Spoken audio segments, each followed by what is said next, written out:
السلام علیکم ورحمۃ اللہ وبرکاتہ۔ یہ اردو ریڈیو قطر ہے۔ اب آپ عبید طاہر سے آج کا دوسرا نشریہ سماعت کیجیے۔ ابتدا میں پیش خدمت ہیں اس وقت کی اہم سرخیاں۔ اقوام متحدہ نے صاحبۃ السمو شیخہ موزہ بنت ناصر کی جانب سے تعلیمی سلسلے کو حملوں سے محفوظ رکھنے کے متعلق عالمی دن منانے کی تجویز کو منظور کر لیا ہے۔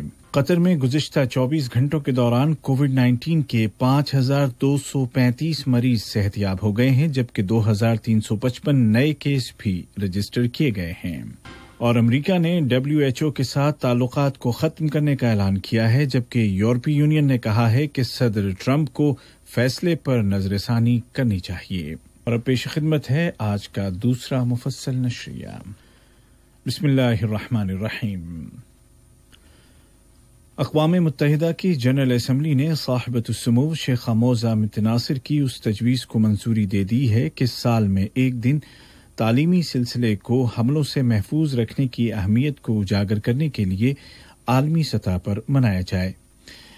اقوام متحدہ کی جنرل اسمبلی نے ہر سال 9 ستمبر کو حملوں سے تعلیم کے تحفظ کے طور پر منانے کا فیصلہ کیا ہے۔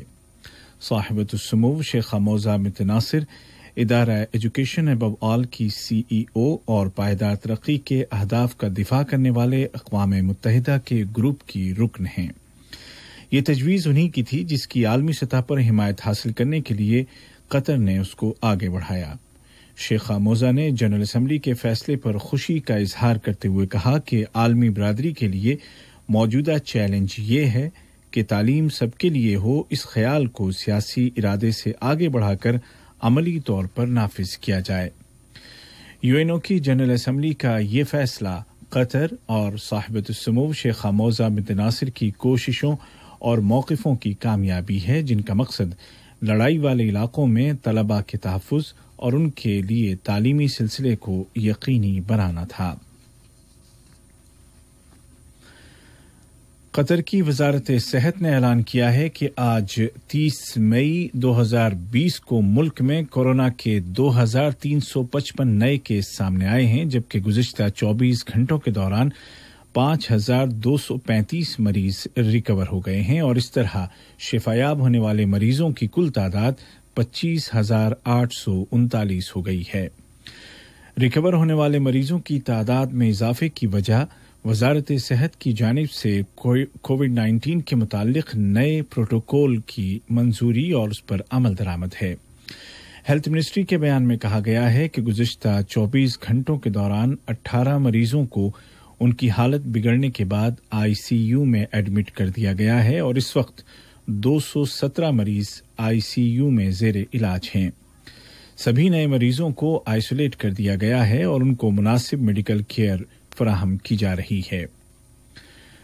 دوسری جانب بڑی عمر کے افراد اور کرونک بیماریوں کے شکار مریضوں کو کورونا وائرس سے محفوظ رکھنے کے لیے ہیلتھ منسٹری نے کل 31 مئی 2020 سے 3 ہیلتھ سینٹرز الثمامہ، الوعب اور العبیب میں ڈرائیو تھرو کووڈ-19 سوابنگ فیسلٹی شروع کرنے کا اعلان کیا ہے۔ اس سہولت کا فائدہ صرف وہ افراد اٹھا سکیں گے جن کو ٹیلی فون کر کے بلایا جائے گا، اور پرائرٹی بڑی عمر کے افراد اور مستقل بیماریوں کے شکار افراد کو دی جائے گی۔ تینوں ہیلتھ سینٹرز میں گاڑیوں میں رہتے ہوئے ہی ٹیسٹ کے لیے سیمپلز اکٹھے کیے جائیں گے۔ ابتدائی طور پر ٹائمنگز دوپہر 2 بجے سے رات 10 بجے تک ہوگی۔ PHCC کے مطابق اس اقدام سے کووڈ-19 کو شروع میں ہی ڈیٹیکٹ کیا جا سکے گا اور اس کو سیریس کنڈیشن تک پہنچنے سے روکنے میں مدد ملے گی۔ وزارت صحت نے زور دے کر کہا ہے کہ وائرس کے خطرے کو کم سے کم کرنے کے لیے ضروری ہے کہ تمام احتیاطی تدابیر پر سختی کے ساتھ عمل کیا جائے، بالخصوص سوشل ڈسٹینسنگ اور محفوظ فاصلے جیسے اصولوں کی پابندی کی جائے۔ وزارت نے مزید کہا کہ اگر کووڈ-19 کی کوئی علامت ظاہر ہو تو 16,000 پر کال کریں یا قریبی ہیلتھ سینٹرز کی وزٹ کریں۔ وزارت تجارت اور صنعت نے اعلان کیا ہے کہ کل 31 مئی 2020 سے تمام وہ تجارتی سرگرمیاں شروع ہو جائیں گی جن کو عید کی چھٹیوں میں بند کر دیا گیا تھا۔ بیان کے مطابق احتیاطی تدابیر کی پابندیوں کے ساتھ یہ سرگرمیاں صبح 7 بجے سے دوپہر 1 بجے تک جاری رکھی جائیں گی۔ البتہ کھانے پینے کی اشیاء بیچنے والی دکانیں یا مارکیٹیں، فارمیسیز اور آرڈر پر ڈلیوری پہنچانے والے ریسٹورنٹ بدستور 24 گھنٹے کام کر سکیں گے۔ یہ خبریں آپ اردو ریڈیو قطر سے سن رہے ہیں۔ دنیا بھر میں کورونا وائرس کے شکار افراد کی تعداد 60 لاکھ کے قریب پہنچ چکی ہے، جن میں سے 3,64,000 سے زیادہ اپنی جانیں گنوا بیٹھے ہیں، جبکہ 25 لاکھ سے زیادہ مریض ریکور ہو چکے ہیں۔ قطر کے پڑوسی ملکوں میں کویت میں آج 1008، عمان میں 603 اور سعودی عرب میں 1618 نئے کیس سامنے آئے ہیں۔ دوسری جانب امریکہ نے WHO کے ساتھ اپنے تعلقات کو ختم کرنے کا اعلان کر دیا ہے۔ امریکی صدر ڈونلڈ ٹرمپ کا الزام ہے کہ WHO کا جھکاؤ چین کی طرف ہے اور وہ بقول ان کے مطلوبہ اصلاحات کو نافذ کرنے میں ناکام رہی ہے۔ یورپی یونین نے امریکہ سے اپیل کی ہے کہ وہ WHO کے ساتھ تعلقات کو ختم کرنے کے فیصلے پر دوبارہ غور کرے۔ EU نے ایک بیان میں کہا ہے کہ ضروری ہے کہ عالمی ادارہ صحت WHO کووڈ-19 کے مقابلے کے لیے اپنی کوششوں کو جاری رکھے۔ یورپی یونین نے WHO کی حمایت کا اعلان کیا ہے۔ بیان میں امریکہ سے کہا گیا ہے کہ بالخصوص موجودہ صورتحال میں امریکہ کو اپنے اس فیصلے پر نظر ثانی کرنی چاہیے۔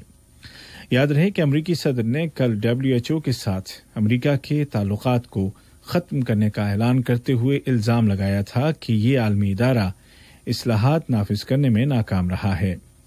امریکی صدر نے WHO پر بد انتظامی اور حقائق کو چھپانے کا الزام بھی عائد کیا۔ ایران نے کہا ہے کہ امریکہ کی جانب سے سینکشن ریلیف کو ختم کرنے کا فیصلہ سیکورٹی کونسل کی قرارداد کی کھلی خلاف ورزی ہے۔ ایرانی وزارت خارجہ کے ترجمان سید عباس موسوی نے کہا کہ امریکہ کی جانب سے ایران کے بین الاقوامی ایٹمی تعاون پر پابندی کا فیصلہ سیکورٹی کونسل کی ریزولوشن 2231 کی کھلی خلاف ورزی ہے۔ ترجمان نے کہا کہ اس فیصلے میں ایران کے بنیادی حقوق کو نظر انداز کیا گیا ہے اور اس کے نتیجے میں دنیا کے عمومی نظام میں خلل پڑے گا۔ واضح ہے کہ امریکی وزیر خارجہ نے 2 دن پہلے اعلان کیا تھا کہ ایران کو ایٹمی تعاون کے سلسلے میں دی گئی رعایتیں ختم کی جاتی ہیں۔ انہوں نے ایران کے 2 سائنسدانوں پر بھی پابندیاں لگانے کا اعلان کیا۔ یورپی یونین کے 3 اہم ملکوں برطانیہ، جرمنی اور فرانس اور یورپی یونین نے ایک مشترکہ بیان جاری کیا ہے جس میں امریکی فیصلے پر گہرے افسوس کا اظہار کیا گیا ہے۔ بیان میں کہا گیا ہے کہ اس تعاون سے ایٹمی ہتھیاروں کے پھیلاؤ کو روکنے میں مدد مل رہی ہے۔ بیان میں مزید کہا گیا ہے کہ امریکی فیصلے کے نتائج پر غور کرنے کے لیے باہم مشورہ کیا جا رہا ہے۔ آج کا دوسرا نشریہ ختم ہونے سے قبل اس وقت کی اہم سرخیاں ایک مرتبہ پھر سن لیجیے۔